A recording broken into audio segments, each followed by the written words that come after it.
গেল দেড় দশকের লুটপাট আর অনিয়ম কাটিয়ে ধীরে ধীরে ঘুরে দাঁড়াচ্ছে দেশের ব্যাংক খাত। এক্ষেত্রে বেসরকারি ব্যাংকগুলোর পাশাপাশি সমান তালে এগিয়ে যাচ্ছে রাষ্ট্রায়ত্ত ব্যাংকগুলোও।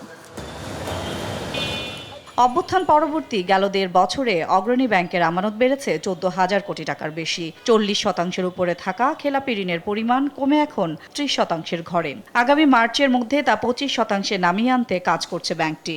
বছর শেষে তা 20% পৌঁছবে বলে জানিয়েছেন অগ্রণী ব্যাংকের চেয়ারম্যান। গত 15 বছরে কি হয়েছে এই ব্যাংকে? 15 বছর 50,000 কোটি টাকার লেনদেন হয়েছে। অগ্রণী ব্যাংকের কথাই বলছি আমি।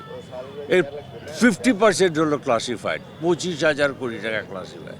তো টোটাল পোর্টফোলিও এখন 80,000 গেছে, আর 30,000 হলো ক্লাসিফাইড, প্লাস 40%-এর মতো।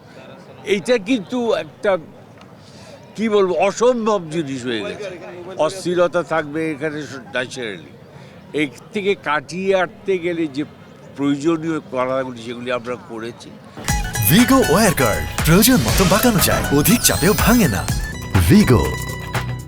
আমরা আশা করছি এবছরের শেষ নাগাদ কিংবা মার্চ কোয়ার্টারে আমাদের বাংলাদেশ ব্যাংকের গভর্নর মহোদয় যেটা এক্সপেক্ট করছে সেই প্রত্যাশা পূরণ করতে সক্ষমতা অর্জন করব বলে আমরা দৃঢ় ধারণা পোষণ করছি।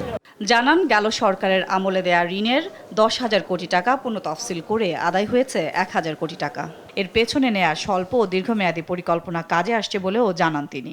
এই বছরে যেটা আমরা করতে পেরেছি, আমরা প্রায় 10,000 কোটি টাকার কাছাকাছি পোর্টফোলিও রিশিডিউল করতে পেরেছি, রিকভার করতে পেরেছি। প্রায় 1,000 কোটি টাকার ক্যাশ রিকভারি হয়েছে।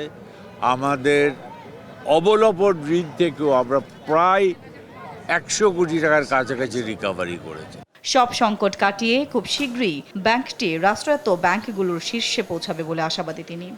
আমাদের প্রবলেমগুলি আস্তে আস্তে কাটিয়ে একটা one of the top bank হিসেবে পরিচিত হতে পারবে। সাদিয়া লাবণী, দেশ টিভি, ঢাকা।